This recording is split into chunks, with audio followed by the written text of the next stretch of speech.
Get ready to step into the world of one of the most notorious figures in American history. His flashy style, criminal empire, and larger-than-life personality have cemented his place in pop culture for generations. But who was the real Al Capone? In this biographics video, we're going to peel back the layers of myth and legend to reveal the man behind the cigar and the pinky ring.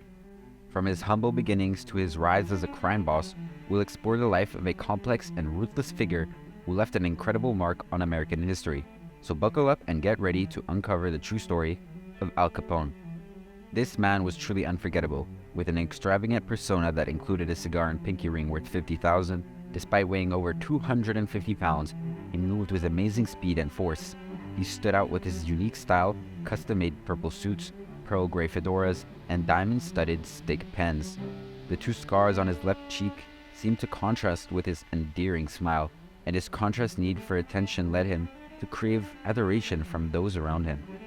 He didn't hesitate to get rid of anyone who didn't work for him, and as a result, he was a feared figure.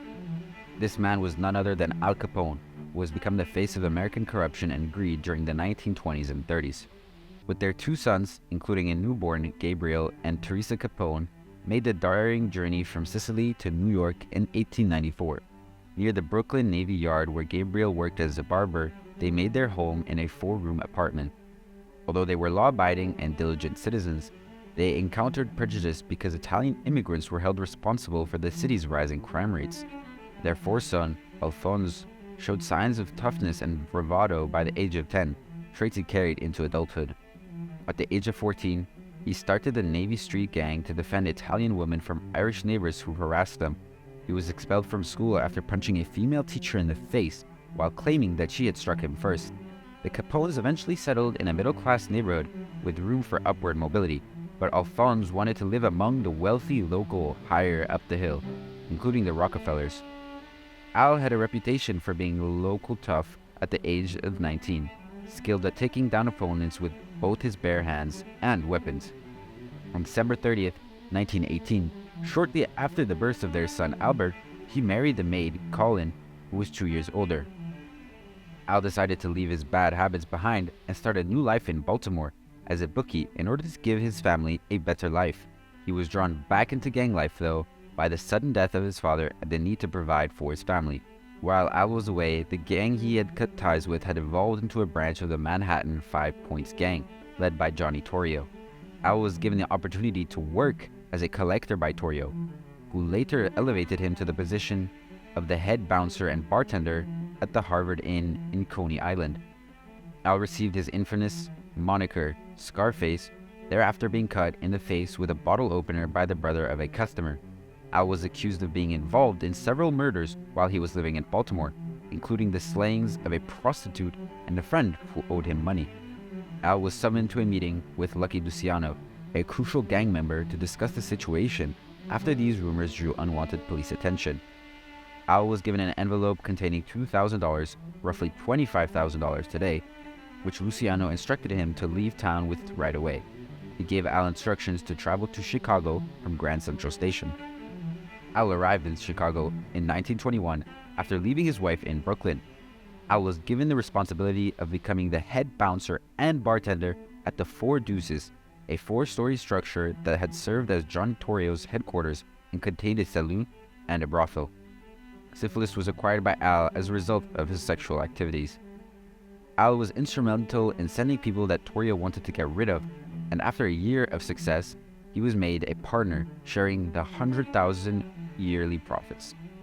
Al learned from Torrio how to act respectably while participating in illegal activities, and as a cover, Al opened a used furniture store next door. Torrio expanded his business operations into the suburbs, where it was simpler to maintain control over the local government and police. When the Chicago police started to target organized crime, Torrio relocated his operations to the suburbs and made a deal with the police to close his Cicero brothels in exchange for complete control over his other 2 businesses. Johnny created his desired operation in 6 months by cutting out the police and politicians from the profits. To ensure the local elections went in the favor of the incumbents, Capone brought his brother from New York. The state's attorney, sheriff, and police all joined forces with the Capones after deciding it was pointless to try and stop them. Torrio Capone's gangsters used the physical force and guns to intimidate voters during the Cicero election. They held trusty poll watchers and election officials hostage while ensuring that voters cast their ballots for the incumbent mayor directly into the voting machine. Honest citizens were outraged by this and demanded that Chicago judge Edmund D.J. Rocky take action against the Cicero gang. When Frank Capone was seen on the street, Yaretsky deputized 70 plainclothes Chicago officers who shot and killed him. Al Capone's savagery was left loose by Frank's passing, and despite Torrio's best efforts, he could not be kept out of the public eye. Al struggled to control his temper and occasionally used force, and his name came to be associated with violence. Al shot Joe Howard in the face in front of witnesses in order to vent his grief over Frank's passing.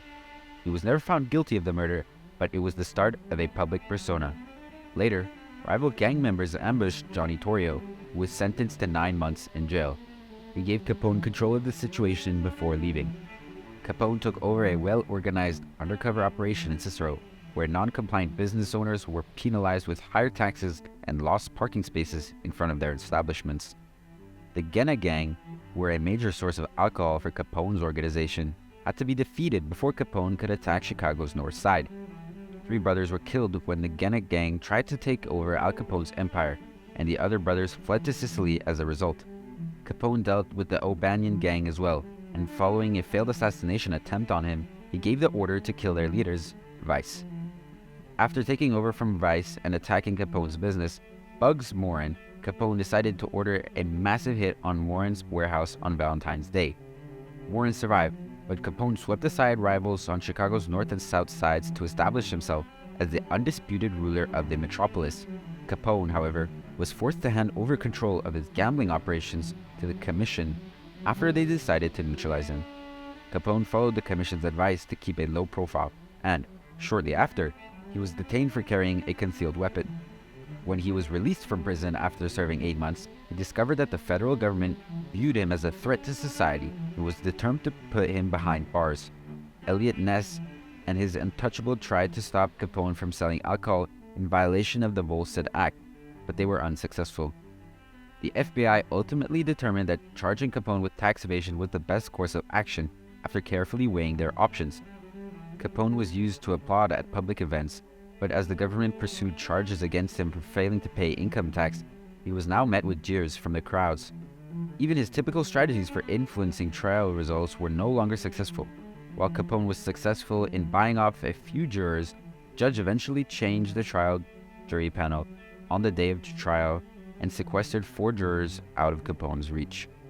The prosecution presented a strong case that showed Capone's extravagant spending and minimal tax payments, arguing that he was not a benevolent figure like Robin Hood, but rather a selfish criminal who showed no concern for the disadvantaged. On October 24, 1931, Capone received a record sentence of 11 years in prison after being found guilty on 3 counts of tax evasion. Capone expected his fellow gang members to help him, but instead, he was shunned and abandoned. He spent most of his incarceration in Atlanta, and the last 3 years of his sentence were served in Alcatraz. By the time of his death of January 25, 1947, his syphilis had severely impacted his mental faculties to the point where doctors believed he had the cognitive abilities of a 12-year-old child. Al Capone's life came to an end in this manner. And that's a wrap on Al Capone. We hope you enjoyed this biographics video and learned a thing or two about this complex and notorious figure in American history. From his humble beginnings to his rise as a crime boss, we peeled back the layers of myth and legend to reveal the man behind the cigar and pinky ring. And what a man he was. Flashy, ruthless, and larger than life, Al Capone left an incredible mark on American history that is still felt today. We hope you had fun uncovering the true story of Al Capone with us. Thank you for watching.